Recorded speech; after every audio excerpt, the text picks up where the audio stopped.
Hello everyone. तो इस video में हम जो है आपका इंजीनियरिंग मैथमेटिक्स 2 का वीडियो का आपका मॉडल पेपर का क्वेश्चन देखेंगे। तो ये 21 स्कीम का है, सेट 1 का क्वेश्चन नंबर 2A। तो इस बार आपका फिर से डबल इंटीग्रेशन का क्वेश्चन है और इस बार आपको पोलर कोऑर्डिनेट के फॉर्म में चेंज करते हुए इसको सॉल्व करना है। तो देखिए यहाँ पे जो है आपका वेरिएबल जैसे आपका एक्स और वाई दिया हुआ था, तो पोलर कोऑर्डिनेट के केस में आपको पता होगा, कॉम्प्लेक्स नंबर में आई थिंक आप लोगों ने पढ़ा होगा कि एक्स और वाई को हम किस में चेंज कर रहे होंगे, आर और थीटा के फॉर्म में चेंज कर रहे होंगे। यानी हमको सबसे पहले क्या कंसीडर करना होता है, x equal to are cos theta और y equal to are sign theta. तो यहां से आपका क्या आ रहा होगा, सबसे पहले तो x square plus y square equal to R square. जहां पे आपका आर क्या है, आपका आर जो है रेडियस हो जाता है सर्कल का, वो हम कंपेयर करके देखेंगे यहाँ पे कि कैसे जो है आपका रेडियस का वैल्यू क्या आ रहा होगा। और हम ग्राफ फिर से ड्रॉ करेंगे ताकि जो आपका जैसे यहाँ पे x का लिमिट है 0 से √1 माइनस वाई स्क्वायर और y का लिमिट है 0 से 1, तो उसको हम चेंज करके r और थीटा का लिमिट कैसे पता चलेगा आपको जो है कर्व वापस से ड्रॉ करना होगा। तो देखिए ये आपका हो जाएगा x square plus y square equal to R square. ये आपका जो है सर्कल का इक्वेशन है जहाँ पे इसका रेडियस आर है और ये आपका इसका सेंटर जो है कहाँ पे है, इसका सेंटर ओरिजिन पे है, क्योंकि इसको हम लिख सकते हैं x minus 0 whole square plus y minus 0 whole square. और सर्कल का कॉन्सेप्ट आई थिंक आप लोगों ने 11-12 में वहाँ पे पढ़ा होगा, एच कोमा के कंसिडर करते हैं। तो वहां से आप जो है कर्व कैसे ड्रॉ करते हैं वो तो हम यहाँ पे नहीं बताने वाले, क्योंकि वो तो आप लोगों ने पहले से पढ़ा हुआ है ऑलरेडी। तो अब देखिए जब आपका x equal to are cos theta लेते हैं और y equal to are sign theta लेते हैं, तो देखिए हम dx और dy को अलग अलग हम फाइंड करके जो है हम आपको डायरेक्ट यहाँ पे वैल्यू क्या आता है वो लिखने जा रहे हैं, ना कि हम dx और dy अलग अलग फाइंड करेंगे। एग्जाम में भी आपको जो है वैल्यू डायरेक्ट लिखना है। अगर आपने x equal to are cos theta और y equal to are sign theta consider किया है, तो आपका dx dy क्या हो जाता है, dx dy इक्वल टू आपका आ जाता है r d r d theta. तो ये आपको जो है डायरेक्ट एग्जाम में इस्तेमाल करना है, डायरेक्ट आपको लिखना है, नहीं तो आपको जो है ये डेराइव होकर कैसे आया ये वैल्यू आपका, ये आप जब आप इसको अलग अलग इंटीग्रेट करके हम चाहे तो अलग अलग डिफरेंशिएट करके दिखा सकते हैं, लेकिन इसका यहाँ पे जरूरत नहीं। डायरेक्ट हम क्वेश्चन पे आते हैं। एग्जाम में भी आपको ये वाला पार्ट कैसे आया वो नहीं, सिर्फ आपको पता होना चाहिए कि ये वैल्यू आता है। तो अब देखिए यहाँ पे लिमिट आपको क्या था, एक्स का 0 से √1 माइनस वाई स्क्वायर। तो एक्स आपका 0 से कहाँ तक है, 1 माइनस वाई स्क्वायर। तो देखिए जब आप ये x इक्वल टू 0 हो गया एक कर, और आपका दूसरा कर्व क्या हो गया, x equal to √1 minus y square. तो हम इसको क्या लिख सकते हैं, स्क्वायरिंग बोथ साइड्स करके देखिएगा तो आपका हो जाएगा x square equal to 1 minus y square. यहाँ से आपका क्या आ जाएगा, x square plus y square equal to 1। तो हम जो इसको सिंप्लीफाई किए, क्या है कि डायरेक्टली आप इसका ग्राफ अगर आप ड्रॉ करने जाते हो तो बहुत ही मुश्किल होता है इसका ग्राफ ड्रॉ करना। इसीलिए जब हम इसको सिंप्लीफाई किए तो ये आपका क्या है, equation of circle with radius. Radius आपका क्या है 1, क्यों 1 है, क्योंकि हम इसको 1 का स्क्वायर भी लिख सकते हैं। कंपेयर कीजिएगा तो r के जगह पे यहाँ पे 1 है, तो इसका रेडियस क्या हो जाएगा 1। और यहाँ पे देखिए इसका भी सेंटर क्या होगा 0,0, क्योंकि यहाँ पे ये स्टैंडर्ड इक्वेशन होता है सर्कल का, ये सब आपको पता होगा।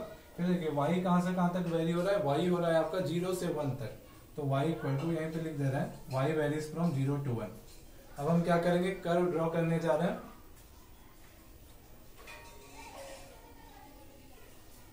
तो सबसे पहले आपको पता है, सबसे पहले हम सर्कल बना लेते हैं। फिगर देखिए मेरा उतना परफेक्ट नहीं बनता, तो उस पर आप लोगों को ध्यान नहीं देना है, सिर्फ आपको कॉन्सेप्ट समझना है।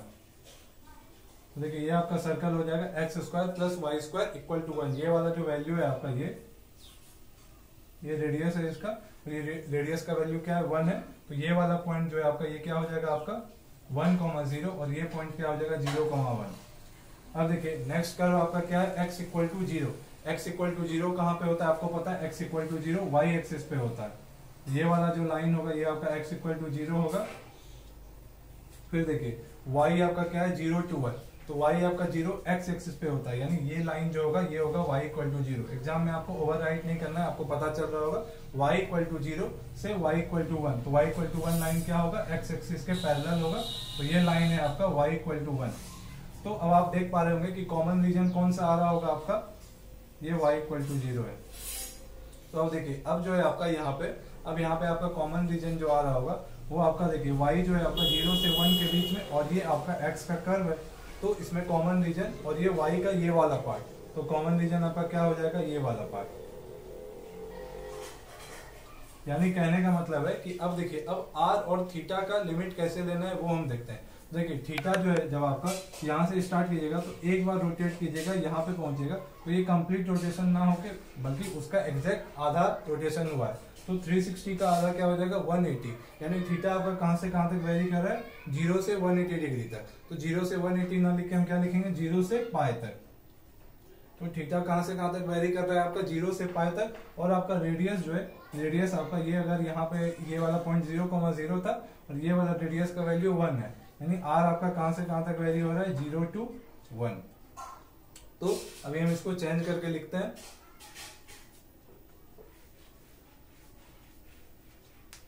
तो ये आपका क्या हो जाएगा, आप किसी को भी पहले किसी को भी बाद में ले सकते हैं, उसी के करस्पॉन्डिंग यहाँ पे आपको वेरिएबल भी लेना होगा। तो जैसे अगर हम मान लेते हैं कि आर का ले लेते हैं, आर इक्वल टू 0 to 1 और थीटा इक्वल टू 0 to पाई, क्योंकि ये आपका लिमिट हम कैसे फाइंड किए वो आपने देखा। आपको इसमें भी बहुत सारा क्वेश्चंस करना होगा, पोलर कोऑर्डिनेट में कैसे चेंज करके हम इंटीग्रल सॉल्व करते हैं। देखिए x square plus y square, तो x equal to are cos theta लिए थे, हम इरेज कर दिया, हम डायरेक्ट यहाँ पे सब्स्टिट्यूट करेंगे। x equal to are cos theta और y equal to are sign theta अगर आपने लिया था तो x square plus y square आपका क्या आ जा रहा था आर स्क्वायर। तो ये आपका क्या आ जाएगा, ये आपका आ जाएगा आर स्क्वायर इंटू और dx dy आपका क्या आ रहा था are d r d theta.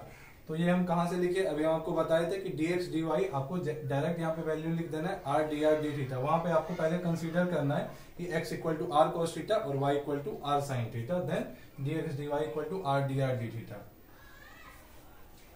तो यहाँ पे फिर उसी तरह इंटीग्रेशन का कॉन्सेप्ट, ये आर स्क्वायर इंटू आर क्या हो जाएगा आर क्यूब और डी आर के रिस्पेक्ट में इंटीग्रेट होगा तो क्या हो जाएगा आपका आर टू दी पावर 4/4 और आपका आर का जो लिमिट कहां से कहां तक है 0 से लेके 1 तक, और फिर आपका क्या बचेगा डी थीटा और थीटा का लिमिट है आपका 0 से लेके पाई तक। तो जब आप इसको सॉल्व कीजिएगा तो आपका क्या हो जाएगा 1/4 माइनस 0। तो ये आपका आ जाएगा 1/4 माइनस 0, लिखने का जरूरत नहीं है। तो 1/4 इंटू डी थीटा और थीटा वेरीज फ्रॉम 0 to पाई। अब देखिए फिर से आपका थीटा के रिस्पेक्ट में इंटीग्रेट होगा तो 1/4 जो है आपका इस बार बाहर आ जाएगा। तो 1/4 और ये डी थीटा का इंटीग्रेशन क्या हो जाएगा थीटा, और थीटा वेरी कर रहा है 0 से पाई तक। तो जब आप इसको सिंप्लीफाई कीजिएगा तो ये upper limit minus lower limit, तो पाई माइनस 0 और बाहर में क्या है 1/4, तो इसलिए आपका ये क्या आ जाएगा पाई/4। तो इसका आंसर हो जाएगा आपका पाई/4। तो एक और क्वेश्चन देखते हैं, वहां पे भी आपका जो है कुछ डबल इंटीग्रेशन का क्वेश्चन है। फिर से आपका वही कर्व कंसीडर करना है और कॉमन रीजन जो होगा वो कंसीडर करके आपको उसका एरिया फाइंड करना है, या फिर डायरेक्ट क्वेश्चन में दिया हुआ है इवेल्युएट करने के लिए, तो वो हम कैसे सॉल्व करेंगे वो देखते हैं। तो एक और क्वेश्चन लेते हैं।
तो अब देखिए यहाँ पे आपका जो क्वेश्चन क्या दिया हुआ है, double integral x y d x d y. तो इसको आपको जो इवेल्युएट करके फाइंड करना है और आपका रीजन इसमें दिया हुआ है। तो पहले आपका क्या होता था, लिमिट दिया हुआ रहता था, तो लिमिट को हम एक एक करके एक एक कर्व कंसीडर करते थे, फिर हम उससे जो है कॉमन रीजन निकालते थे। लेकिन यहाँ पे ऑलरेडी लिमिट ना दे करके यहाँ पे आपको लिख दे over the region bounded by x axis ordinate x equal to 2a and the curve x square equal to 4ay। यानी इन सारे कर्व को ड्रॉ करने के बाद जो आपको कॉमन पार्ट मिल रहा होगा उसका आपको एरिया फाइंड करना है, और वो आपको कर्व ड्रॉ करने के बाद ही आपको पता चलेगा कि लिमिट क्या हो रहा होगा x का और y का। कहने का मतलब x कहां से कहां तक आपका वैरी करेगा और y आपका कहां से कहां तक वैरी करेगा। तो एक एक करके हम कर्व ड्रॉ करते हैं। तो सबसे पहले देखिए, सबसे पहले हम एक्स वाई एक्सिस बना लेते हैं।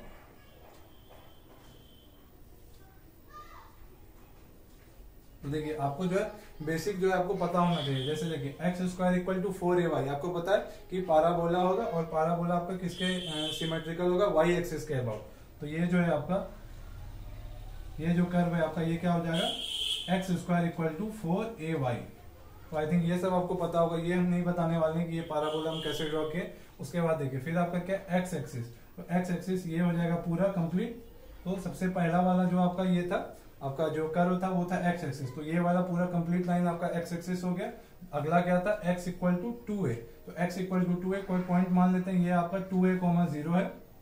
तो x इक्वल टू 2a क्या होगा आपका, y एक्सिस के पैरेलल एक लाइन होगा जो कि उससे 2a की दूरी पर होगा। तो कोई लाइन है, एक्चुअली ये जो है पॉइंट इसको मीट करेगा क्योंकि हम यहाँ पे छोटा डायग्राम बनाए इसलिए, लेकिन ये जो है आपका ये वाला और कहाँ पे मीट करेगा वो भी आपको पता चलेगा भी जब हम दोनों इक्वेशन को सॉल्व करेंगे। तो ये मान लेते हैं कि ये आपका लाइन है x इक्वल टू 2a। तो x इक्वल टू 2a एक कर्व है और एक कर्व है x square equal to 4ay। तो पॉइंट ऑफ इंटरसेक्शन कैसे फाइंड किया जाता है, तो एक का वैल्यू दूसरे में सब्स्टिट्यूट करके हम फाइंड करते हैं कि क्या वैल्यू आता है। तो देखिए अगर x इक्वल टू 2a अगर हम यहाँ पे सब्स्टिट्यूट कर दें तो अब क्या हो जाएगा, 2a whole square equal to 4ay। तो यहाँ से आपका क्या आ जाएगा, 4a square equal to 4ay, और यहाँ से आई थिंक आपका y का वैल्यू आ जाएगा a।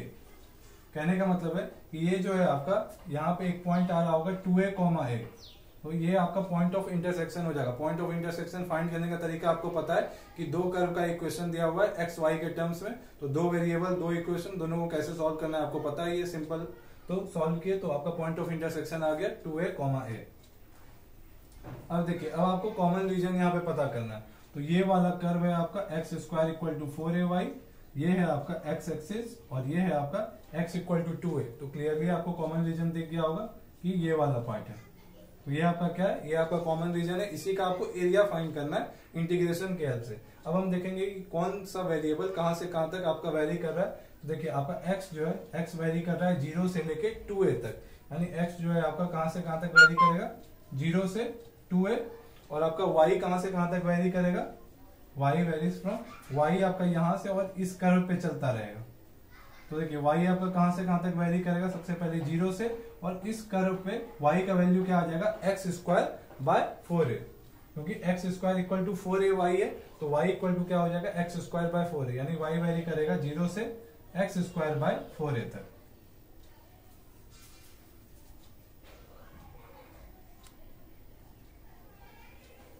तो देखिए आपका y वेरी कर रहा है 0 से एक्स स्क्वायर बाय 4a तक। अब हम डायरेक्ट इसको लिखने जा रहे हैं, तो ये आपका हो जाएगा y वेरीज फ्रॉम 0 से एक्स स्क्वायर बाय 4a, और x वेरी कर रहा है 0 से 2a। तो ये आपका क्या है, एक्स वाई, पहले यहाँ पे y लिए हैं तो ये आपका हो जाएगा dy dx। ये कर्व आपको एग्जाम में भी ड्रॉ करना है, यहाँ पे हम इरेज करने जा रहे हैं।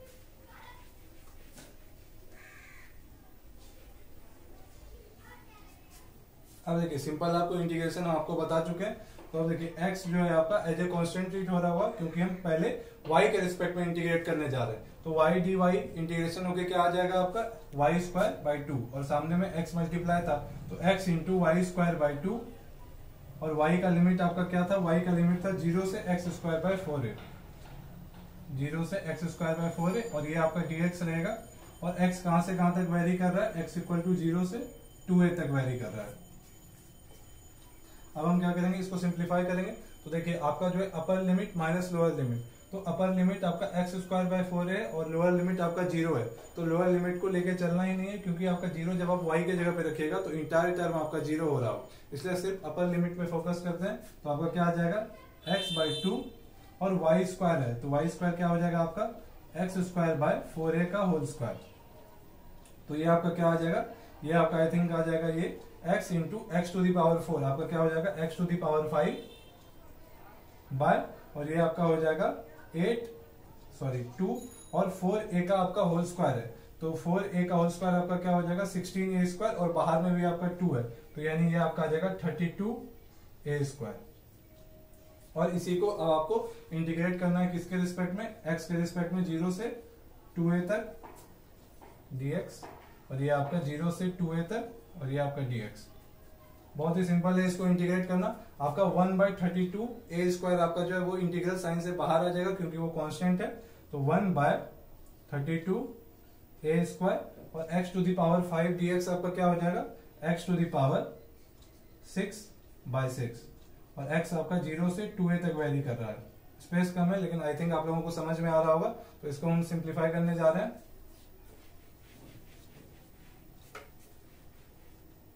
तो जब आप इसको सिंप्लीफाई कीजिएगा तो ये आपका आ जाएगा 1/32 a²। फिर से देखिए upper limit minus lower limit, तो लोअर लिमिट आपका 0 है तो उसको हम लेके नहीं चलेंगे क्योंकि जब आप यहाँ पे 0 रखिएगा तो ये इंटायर वैल्यू 0 हो जाएगा। और अपर लिमिट है आपका 2a, तो यानी 2a⁶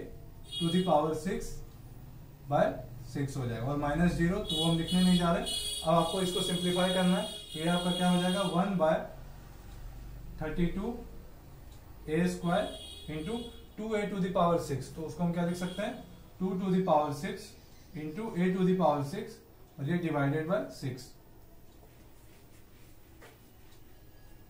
अब देखिए अब जो है आप यहाँ पे क्या कर सकते हैं 6 को आप क्या लिख सकते हैं 6 को आप लिख सकते हैं 2 × 3। बस जब सिंप्लीफिकेशन के लिए कर रहे हैं आप जैसे भी सिंप्लीफाई करके फाइनल रिजल्ट आपका भी सेम ही आएगा। और 32 को आपको पता है 32 जो है तो 32 जो है आपका क्या होता है आपको पता है 32 आपका होता है 2⁵। इसको हम लिख सकते हैं 2⁵। आप चाहें तो कुछ भी सिंप्लीफाई करके फाइनल रिजल्ट सेम ही आएगा। तो देखिए आपको फिर हम बताए थे एक फॉर्मूला कि a⁴m इंटू a⁴n क्या होता है a⁴m+n। तो इस तरीके से हम 2⁵ इंटू 2⁴1 को क्या लिख सकते हैं 2⁵5+1 यानी 2⁶, यानी ये वाला पार्ट और ये वाला पार्ट आपका आपस में कैंसिल हो जाएगा। और यहाँ पे देखिए ये आपका फिर से एक और फॉर्मूला कि a⁴m/a⁴n क्या होता है a⁴m-n। तो ये आपका 6 है और ये आपका 2 है तो 6 - 2 आपका क्या हो जाएगा 4 यानी a⁴4/3। यही आपका क्या हो जाएगा फाइनल आंसर हो जाएगा। तो इस वीडियो को यहीं तक रहने देते हैं। नेक्स्ट वीडियो में आपका मॉडल पेपर से रिलेटेड कुछ और क्वेश्चन सॉल्व करेंगे। Thank you.